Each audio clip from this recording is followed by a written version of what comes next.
Good morning, everyone. Pete Pardo here from Sea of Tranquility. Welcome to another edition of Ranking the Albums. Today, we're going to look at the studio discography, and we'll probably talk about a couple live ones too, from Augusta, Georgia's the Dixie Dregs, a band that I've been listening to a lot lately. I don't know what it is, but their music is very majestic. It's very positive. It just kind of really is speaking to me right now in these kind of troubled times that we're all going through.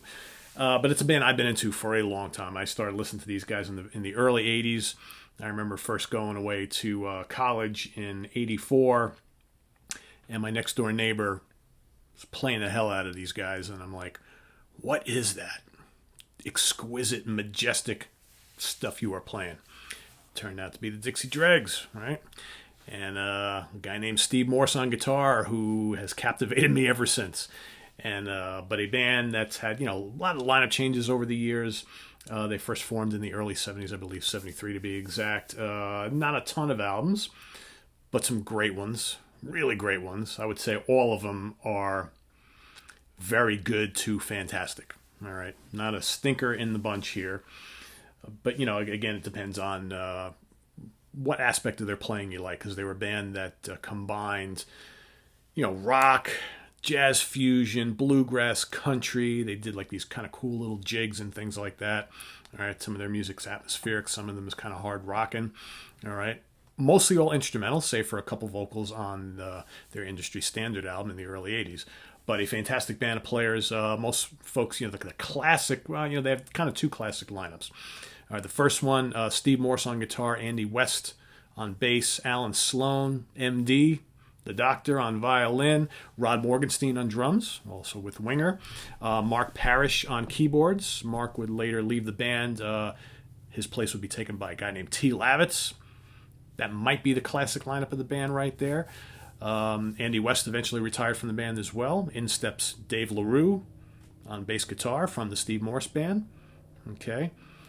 Also on violin, and later on in the years, Jerry Goodman from the Mahavishnu Orchestra. So some great players in this band over the years. So I'm not going to include, so here's a little history about their discography. So they released in 1976, they released an album called The Great Spectacular on their own record label, self-released, all right, which, from the early lineup. And that was not released. It was hard to get always. It was released on CD in the 90s. I don't know how many copies they released, but it's almost impossible to get nowadays. But basically all the songs that were on that debut album were later re-recorded and released on subsequent albums. Okay, or even one song also, T.O. Witcher, appeared, was never released on a Dregs album after that, but when Steve Morse was in Kansas, they actually did their take on that song. Okay, so all that stuff has appeared elsewhere, so I'm not going to review The Great Spectacular. I've never owned it, okay, but most of what I heard is that they're very formative stages, and the recordings of those songs that they later did on later albums were the definitive ones, so we're going to kind of leave it at that. So you know how it goes. I'm going to start off with my least favorite, and I'm going to go all the way to my favorite, okay, and I will say, like I mentioned before, I don't dislike any of these at all. In fact, I love all these quite a bit, but some are obviously a little better than others, and a couple really mean a lot to me, so that's, your mileage may vary, right, and that's totally cool. That's what it's all about, so I urge everybody to list the Dregs albums in the order that you like them, rank them as you like them, right? We all hear these differently. So for me, coming in at the bottom at number 7, again, a good album, but I think an album that was probably, they were getting a lot of record label pressure to come up with some more commercial fare. I'm talking about Industry Standard, okay, from 1982. So this is a 3-on-1 set. It's that one down the bottom there, okay. This one, like I said, a good album. A couple songs with vocals. All right, I'm trying to remember who sang vocals on these here. Hold on a second, guys. I don't remember off the top of my head. Hold on, I'll tell you. Hold on. Got Patrick Simmons from the Doobie Brothers singing on one tune, and Alex Ligertwood on Crank It Up from Santana singing on, like I said, Crank It Up. So you got 2 songs with vocals, and the songs are really good, really good. I find that though the Industry Standard album, while very good, I think trying to write some songs that are a little easier listening, less complex, a little more in the rock vein. All right, but some great, Assembly Line, very strong song. All right, like I said, Crank It Up. Both songs with vocals, Crank It Up and Riding High, very cool songs. All right. In fact, Riding High, you can kind of sounds like a Doobie Brothers tune, right? Something you wouldn't forget Patrick Simmons being on it, but it's like I think that flavor is there. Crank It Up is something you would totally have heard from that period in Santana. But other strong songs, Bloodsucking Leeches, great song, classic song. What else? Conversation Piece, Vitamin Q, Chips Ahoy, strong stuff. Next up, I'm going to go with, and I think that there's going to be a lot of folks who are going to rank this album higher than I am, and that's totally cool. I like this album. For me, this is like probably their mellowest album. It's very majestic, very light. There's very little kind of like of the rock side of their playing here. It's more of kind of like they're doing like, kind of the country bluegrass thing mixed with some like kind of like chamber music and things like that, a little jazz. Talking about Night of the Living Dregs, all right, which came out in 1979. Half studio, half live. If you didn't know the half is live, you would never know by listening to it. Recorded at the Montreux Jazz Festival. Definitely doesn't sound like a live performance. It's because it's so perfect sounding, and you don't hear any crowd noise or nothing. Granted, that's a jazz audience, so they're very, very respectful and what have you. But, some good songs on here nonetheless. Like I said, I do like this album. I just like the more kind of upbeat and kind of complex and ferocious stuff from the band. Punk Sandwich, probably, the most rockinest tune on here, I guess. Leprechaun Promenade, great song. Patchwork, sublime, right? You got the Bash, which is them doing their kind of like country jig thing. Incredible musicianship on that. I think when these guys got down and did like their country bluegrass thing, man, they were like, you couldn't touch them. What else we got here? The Riff Raff, Country House Shuffle, another cool kind of, obviously, country flavored song. Great material on here, I think. It's just, like I said, I like the other ones a little bit better. Next up, we're going to go with Full Circle from 1994. This is the last studio album that they would do.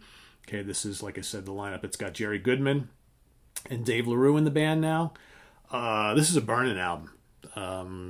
Again, it's in the 90s, so it's obviously got more rock flavors on it. All right. Times have changed a little bit. I think, Morse having his Steve Morse band for so long kind of really influenced the writing on here. But, man, some great songs. Aftershock, Killer, Ionize, Calcutta, Pompous Circumstance, Sleeveless in Seattle.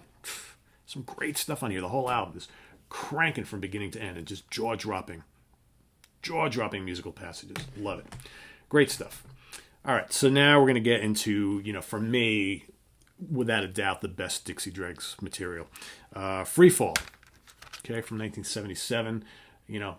For all intents and purposes, their first album for Capricorn Records.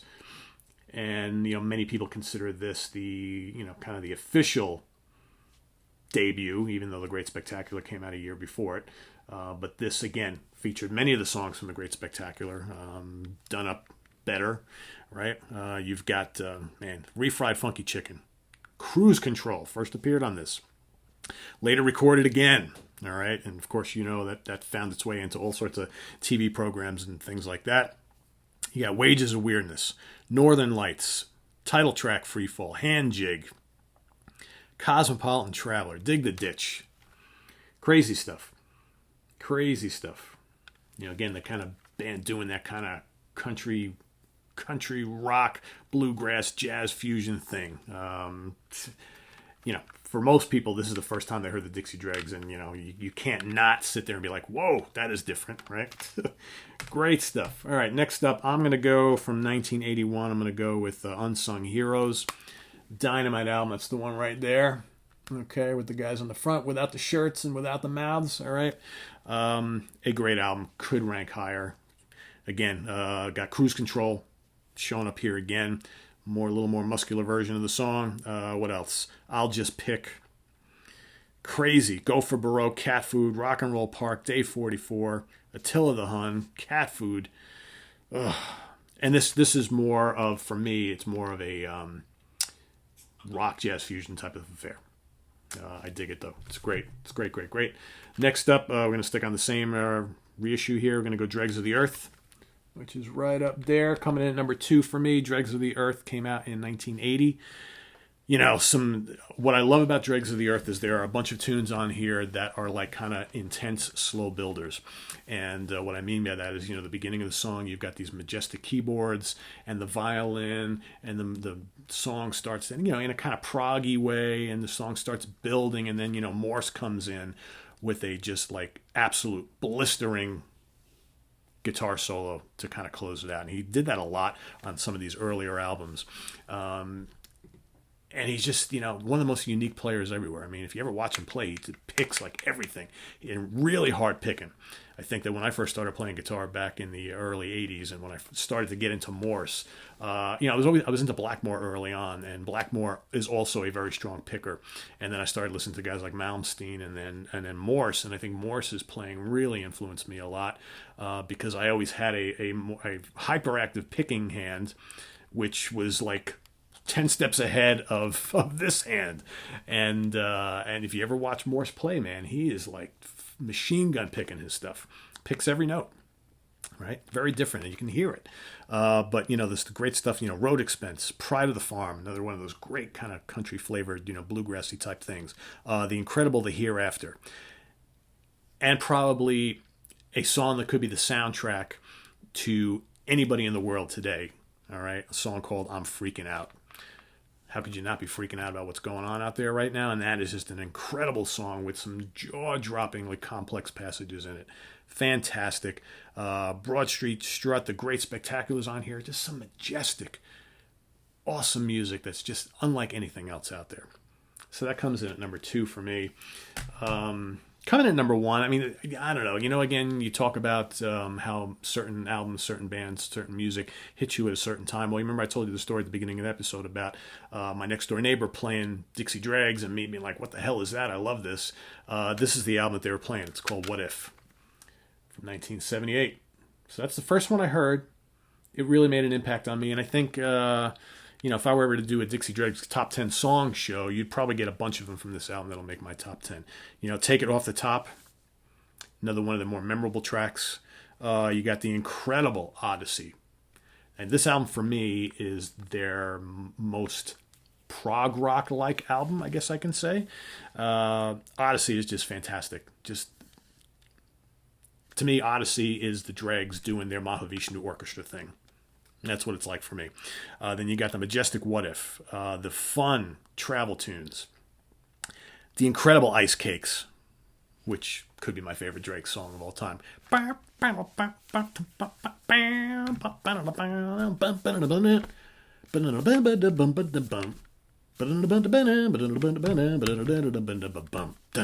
mean, it's just unbelievable to come up with something like that. You got to hear it to believe it. It's unbelievable. Little Kids, very cool little ditty. Gina Lola Breakdown, fun, manic.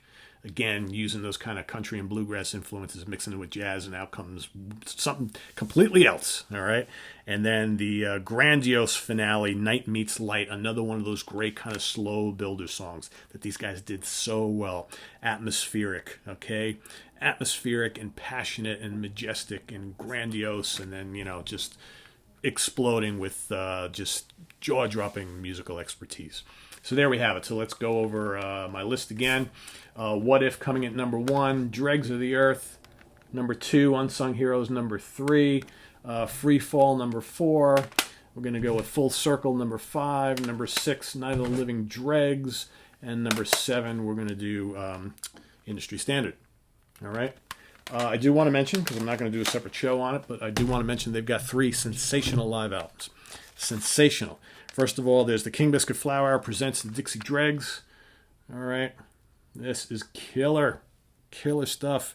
It's got Free Fall, Country House Shuffle, Mow Down, Ice Cakes, Travel Tunes, Night of the Living Dregs, Night Meets Light, Punk Sandwich, The Bash, Cruise Control, and Take It Off the Top, recorded for a live audience, in front of a live audience at Sight and Sound Studio, Sigma Sound Studios, Philadelphia, PA, June 17th, 1979. A must-hear. Fantastic. But Bring 'Em Back Alive, all right, from 1992. Killer with the more recent lineup. Absolutely killer. Road Expense Assembly Line, Holiday, Country House Shuffle, Kashmir, Odyssey, yes, they do an instrumental version of Kashmir, Odyssey, Cat Food, Hereafter, Medley, which has got a couple tunes in it, Divided We Stand, Blood-Sucking Leeches, and Cruise Control. And then there's California Screamin' from 2000. All right, so this, I believe, is the tour that they did with Dream Theater, recorded live at the Roxy Theater in Los Angeles, okay, August 26 through 28. So obviously an off date from the Dream Theater tour.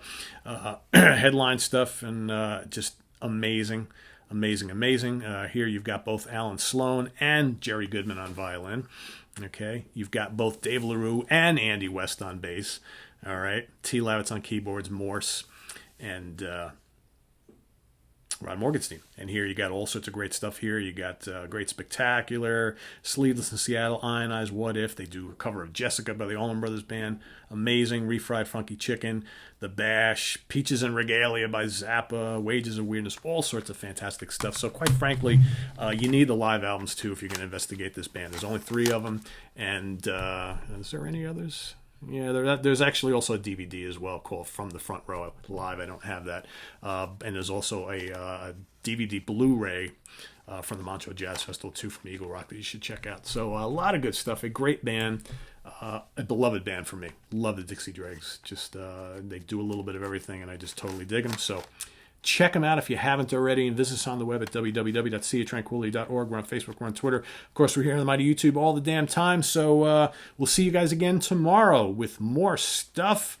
And thanks for your overwhelmingly popular and positive response to me doing a horror and monster film review show 1 day a week. That will probably start either this weekend or next week sometime. So I'm definitely going to do that. We'll give it a try, see how it goes. All right, I think it'll be fun.